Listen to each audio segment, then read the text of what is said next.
ابلیس به درگاه خدا دعا نکرد؟ وقتی برای آدم سجده نکرد، سجده شرف نکرد و نافرمانی خدا کرد، یک تقاضا از الله کرد، گفت منو فرصت بده تا آخرین لحظه عمر دنیا که بنده تو رو گمراه بکنم.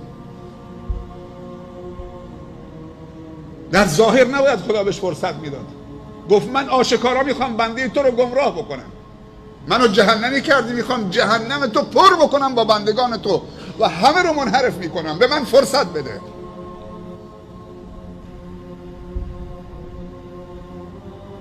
الله دعاشو استجابت کرد، یا گفت تو دشمن منی و دشمن بندگان منی، فرصت نیست.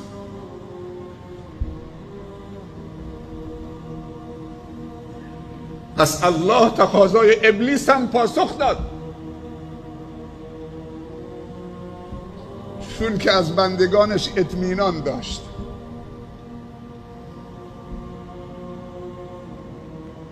هر چند روزی منحرف بشن، سر به سر این دشمن قسم خورده بگذارن، یه روزی توبه میکنن، یه روزی بر میگردن، جمعه تا جمعه، حج و عمره.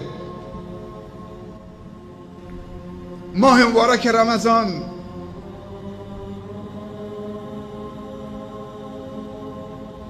امروز شیطان چه کاره است؟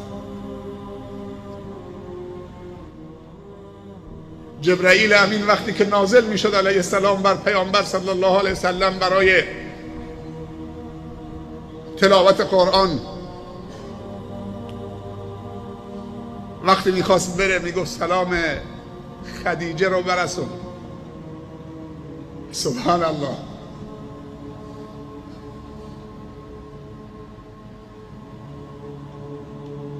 این زن به کجا رسیده؟ این برای زنها و خواهرای مسلمانمونه.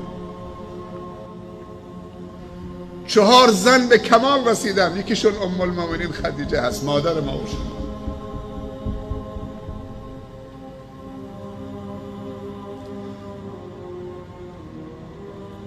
سلام خدیجه را برسند. یکیش آسیه هست، همسر فرعون، دعا میکرد رب ابن لی عندک بیتا فی الجنه و نجنی من فرعون و عمله و نجنی من القوم الظالمین. قصر فرعون مال خودش بود، بیبی قصر بود، بانوی قصر بود، ولی دعا میکرد رب ابن لی عندک بیتا فی الجنه، خدایا نزد خودت قصری برای من بنا بکن، و نجنی من فرعون و عمله و نجنی من القوم الظالمین. مریم بنت عمران و فاطمه بنت النبی صلی الله علیه و سلم و رضی الله عنهن اجمعین.